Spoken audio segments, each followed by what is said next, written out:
Hello students, welcome to the class of economics. Today we are in the continuation of chapter 7 of macroeconomics, that is aggregate demand and aggregate supply. So we have till now we have completed the concept of aggregate demand and we have understood what is aggregate supply and how is it related to the income. Today the topic that we are going to cover is the consumption function. Now when you'll be understanding it for the first time you might get confused, but once the concepts are clear to you and then if you redo the entire thing, this concept will be very easy for you to understand. Okay, so let's begin. Now, household consumption expenditure is an important component of aggregate demand in the economy that we have already studied, right? कि जो भी हमारा aggregate demand का जो important component था, अगर आपको याद हो, aggregate demand में two sector economies होती हैं, ठीक है. अगर suppose we are operating in a two sector economy जहाँ पे हाउस होल्ड है और प्रोड्यूसर सेक्टर है, तो हाउस होल्ड सेक्टर की जो कंजम्पशन होती है that is known as household consumption expenditure and it is an important component of aggregate demand in the economy, right. So it is directly related to the level of income, मतलब जितना ज़्यादा income आपका होगा उतनी ही ज़्यादा आप consumption करोगे and vice वर्सा. अगर आपकी इनकम कम है तो आप कम अपनी कंजम्पशन को कम कर दोगे, ठीक है. Now there is a functional or you can say an algebraic relationship between the consumption and income. Income is denoted by Y, ठीक है. तो ये जो एल्जेब्रिक फंक्शन है या जो मैथमेटिकल रिलेशनशिप है जिसके बारे में हम पढ़ने जा रहे हैं between the consumption and income, that is known as consumption function, ठीक है. It will basically tell us about the behaviour of the household consumption expenditure with the level of income in the economy, ठीक है. I hope यहाँ तक सबको clear हो गया कि कंजम्पशन फंक्शन बेसिकली एक बहुत ही सिंपल सा कॉन्सेप्ट है. मैथमेटिकली जब हम कंजम्पशन और इनकम के रिलेशनशिप को पढ़ते हैं algebraically, that is known as consumption function, ठीक है. तो हमें बेसिकली क्या स्टडी करना है, we need to study the behaviour of consumption with respect to income, कि एक हाउस होल्ड की जितनी इनकम है उसके बेसिस पे ही वो कंजम्पशन करेगा. तो जितनी ज़्यादा इनकम होगी किसी हाउस होल्ड की वो उतना ही ज़्यादा स्पेंडिंग करेगा, वो उतना ही ज़्यादा कंजम्पशन एक्सपेंडिचर करेगा, ठीक है. सो economists have identified few of the following points that are of central significance. Now this we already know that there is always some minimum level of consumption even when income is zero, right. जब ये मैं पहले भी हमने इस बारे में पढ़ा था कि जब भी अगर हम जब भी अपना नया अकाउंटिंग ईयर स्टार्ट करते हैं तब भी हमें कुछ एक्सपेंडिचर अपने साथ लेके चलना पड़ता है. एक ज़ीरो लेवल बेशक हमारी इनकम होगी बट तब भी हम कुछ बेसिक कंजम्पशन तो करेंगे ही करेंगे.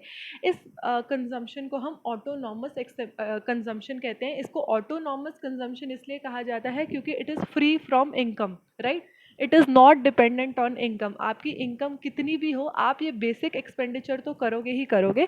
तो when the income is zero there is some minimum level of consumption which is known as autonomous consumption, जिसको हम नेगेटिव सेविंग्स भी कहते हैं. क्योंकि हमारे पास अकाउंटिंग ईयर स्टार्ट हुआ है, अभी तक हमने कुछ भी इनकम अर्न नहीं किया है और जो हमें ये जो एक्सपेंडिचर जो बेसिक एक्सपेंडिचर हमको करना है उसके लिए either we will go for borrowing or we will use our savings, ठीक है. तो ये हमारी सेविंग्स को कम कर देता है, इसलिए it is denoted by negative S. Okay, this is known as negative saving. Now consumption is positively related to income, we know it. तो जैसे जैसे इनकम बढ़ेगा वैसे वैसे there will be a rise in the consumption also and vice versa. Now the entire increase in income during a particular period is not converted into consumption. This is very important point to understand कि हमने अब साल बढ़ना शुरू हुआ. We are now in the process of the accounting year. अब जैसे जैसे हमारी इनकम बढ़ती जा रही है हमारी कंजम्पशन डेफिनेटली बढ़ रही है, बट फिर भी ऐसा नहीं होगा कि हमने जितना इनकम अर्न किया वो सारा का सारा फाइनली कंजम्पशन में सी में कन्वर्ट हो गया. A part of it will be saved as well, right. हमें सेविंग्स भी तो करनी है. तो हम जब इनकम अर्न करना शुरू करते हैं, जब ग्रेजुअली हमारा इनकम बढ़ना शुरू होता है तो पहले तो हम अपने कंजम्पशन एक्सपेंडिचर को पूरा करते हैं, उसके बाद जो सरप्लस इनकम होता है उसको हम सेविंग्स के फॉर्म में कन्वर्ट कर देते हैं. So the rate at which the consumption increases often lags behind the rate at which income increases.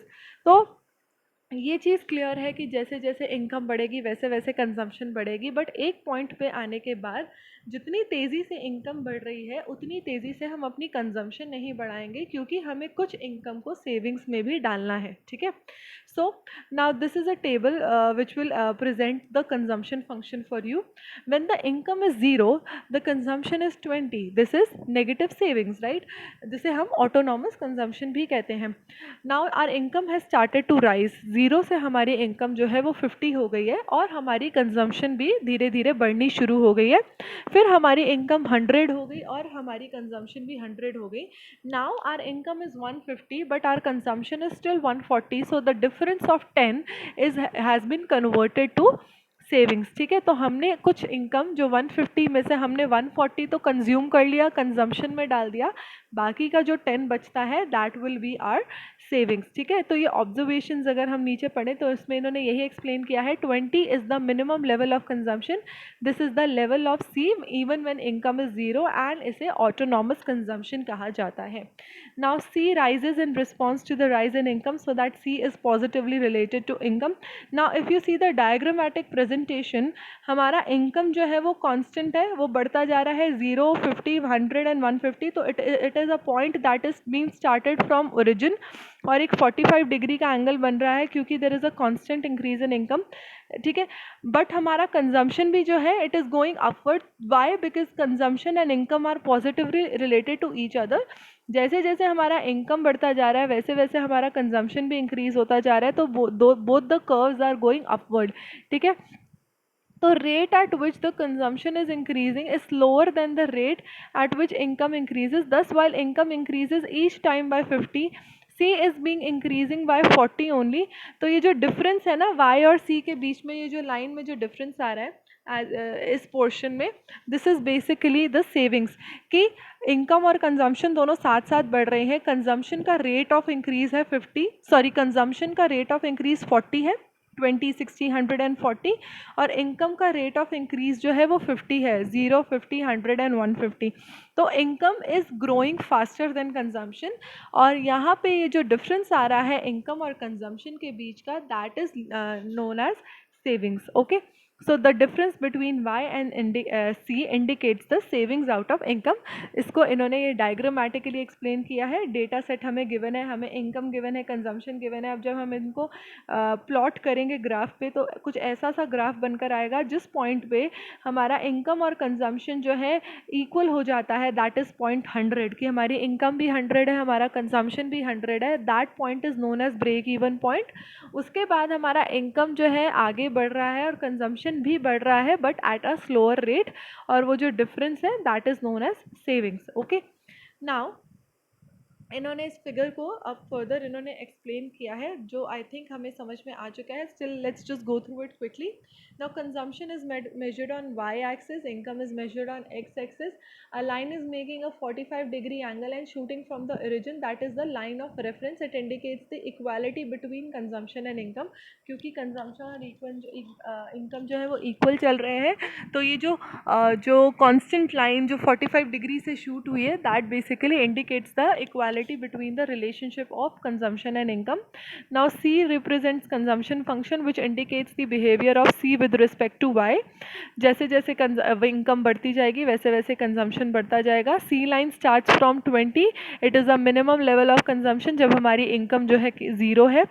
C is positively sloped which is moving upward from left to right. It indicates that consumption is positively related to income. Higher the income, higher the consumption. Though initially C line is above the y line, eventually it remains below the y line, which implies that the rate at which C is increasing is lower than the rate at which y increases. ठीक है, तो initially आपका consumption जो है वो income से ऊपर होता है. ठीक है, आप देख सकते हैं ब्रेक इवन पॉइंट के लेफ्ट साइड पे हमारा कंजम्पशन की जो लाइन है, जो ब्लू लाइन है, वो ऊपर है और हमारे इनकम की लाइन ब्लैक लाइन नीचे है. फिर जब ब्रेक इवन पॉइंट हो गया, जब हमारी इनकम और कंजम्पशन इक्वल हो गई, उसके बाद हमने सेविंग्स करनी स्टार्ट कर दी, तो हमारी इनकम और कंजम्पशन जो है, इनकम की लाइन ऊपर चली गई, कंजम्पशन की लाइन जो है वो नीचे आ गई. ठीक है, now we will study about the slope of C line. What is the slope of consumption function, जिसको हम मार्जिनल प्रोपेंसिटी टू कंज्यूम भी कहते हैं. मार्जिनल प्रोपेंसिटी टू कंज्यूम का क्या मतलब होता है, विच इज़ कि कितनी इनकम चेंज होने से हमारी कंजम्पशन कितनी चेंज होगी. That is what the slope of consumption function tells us. तो सी लाइन जो है जो 20 से स्टार्ट हो रही है, क्योंकि हमारा इनकम जब ज़ीरो है हम तब भी कुछ बेसिक कंजम्पशन करेंगे, तो हमारा जो सी लाइन है वो 20 से स्टार्ट हुआ है। पिछले एग्जाम्पल के ही रेफरेंस में इन्होंने ये डायग्राम जो है शो किया है, ठीक है। अब हमें इस कंजम्पशन फंक्शन का जो है स्लोप निकालना है, जिसको हम मार्जिनल प्रोपेंसिटी टू कंज्यूम भी कहते हैं। तो let's just read about it first. So the slope of C line needs some elaboration. It refers to the rate at which C increases in response to the given increase in Y. मतलब Y के increase होने से C कितना increase हो रहा है. It indicates the proportion of additional income that goes into consumption. कि जितना हम additional income कमा रहे हैं उसका कितना part जो है वो हमने consume किया है. This is known as the ratio between the change in income and this is known as the ratio between change in consumption and change in income. इसे marginal propensity to consume MPC भी बोला जाता है, which is also known as slope of C line. Now given the diagram आप देख सकते हैं कि 2 पॉइंट्स मार्क किए हैं यहाँ पर, ठीक है। अब एक पॉइंट जो है C जो है जहाँ पर हमारा कंजम्पशन और इनकम दोनों 100 है, ठीक है। अब हमारा कंजम्पशन जो है ग्रेजुअली 140 हो गया और इनकम हमारा 150 हो गया, ये जो सी पॉइंट गिवन है। तो हमको अपना स्लोप कैलकुलेट करना है, तो हम देखेंगे कि कितना चेंज हुआ है consumption due to the change in income. तो slope of C line will be change in consumption upon change in income. तो चेंज इन कंजम्पशन आया है 40, 100 से हम 140 हमने इम्प्रूव किया है अपना कंजम्पशन, और इनकम हमारी चेंज हुई है 50, 100 से 150 पे हम आ गए, तो चेंज इन इनकम आया है 50। तो इसको अगर हम डिवाइड करेंगे तो we will get a figure which is known as 0.8, और इस ग्राफ का, इस कंजम्पशन फंक्शन का जो स्लोप है that is 0.8, okay. Now this figure shows that when Y increases from 100 to 150 and C increases from 100 to 140, तो change in consumption 40 हो गया, चेंज इन इनकम 50 हो गया, और जब हम इसका स्लोप कैलकुलेट करेंगे जो कि है change in consumption upon change in income, that will B 0.8. So it basically means that for every additional rupee of income 80% is spent on a consumption function. मतलब कि एक पॉइंट के बाद जब हम 1 रुपया भी एक्स्ट्रा कमा रहे हैं तो उस 1 रुपये में से 80 पैसा हम कंज्यूम कर देते हैं, और ग्रेजुअली ऑब्वियसली 20 पैसा जो है वो हमने सेव किया है। ये हम सेविंग फंक्शन में पढ़ेंगे जो हम नेक्स्ट क्लास में कवर करेंगे। तो अभी के लिए आप समझ लीजिए कि marginal propensity to consume consumption function हमको जो बेसिक कंक्लूजन बताता है वो यही बताता है कि अगर हमने एक एडिशनल 1 रुपया भी कमाया है तो उस 1 रुपये में से 80 पैसा हमने खर्च करा है, कंज्यूम करा है, और 20 पैसा जो है वो हमने सेव करा है, ठीक है। Now let's talk about the another concept, that is average propensity to consume. Marginal propensity to consume हम पढ़ चुके हैं, जिसे slope of consumption function भी कहा जाता है। एक point आता है APC, that is average propensity to consume. Now these are two different concepts. बेशक दोनों रेशियो ही बताते हैं कंजम्पशन और इनकम के बीच की, बट डिफरेंस ये है कि APC जो है वो टोटल कंजम्पशन और टोटल इनकम की रेशियो बताता है, और MPC जो है वो change in consumption and change in income की रेशियो बताता है, ठीक है। तो एवरेज और मार्जिनल के कॉन्सेप्ट जो है हमने क्लास 11th में भी बहुत बार पढ़े थे। एवरेज जो है वो टोटल का जो है रेशियो जब हम लेते हैं टोटल कॉन्सेप्ट्स का, उसमें हम एवरेज ले लेते हैं, और जब हम एडिशनल का या चेंज इन का कोई कॉन्सेप्ट लेते हैं तो उसमें हम मार्जिनल का कॉन्सेप्ट कंसिडर करते हैं। तो जब हमारी इनकम 150 है और कंजम्पशन 140 है तो उस पॉइंट में हमारा APC आएगा 140 अपॉन 150, दैट इज़ 0.9333। और उसी फिगर में सेम पॉइंट पे जब हमारा चेंज इन इनकम हुआ है 50, मतलब 100 से जब हम 150 गए, और चेंज इन कंजम्पशन हुआ है 40, मतलब 100 से जब हम 140 पे गए, तो हमारा मार्जिनल प्रोपेंसिटी टू कंज्यूम ये कहता है कि 1 रुपया बढ़ने के बाद 80 पैसा हमने खर्च कर दिया, 20 पैसा हमने सेव कर लिया। तो इससे ये पता चलता है कि APC और MPC जो है वो अलग अलग कॉन्सेप्ट्स हैं, ठीक है। और स्लोप ऑफ सी फंक्शन जो है वो हमें MPC से इंडिकेटेड है, ना कि APC से, ठीक है। So this was about the consumption function. एक छोटा सा टॉपिक इसमें और पेंडिंग है, वो हम कल कवर कर लेंगे, एंड साथ ही we will start with the saving function. Okay, I hope you have understood it well. In case if you face any difficulty, just let me know. Thank you very much.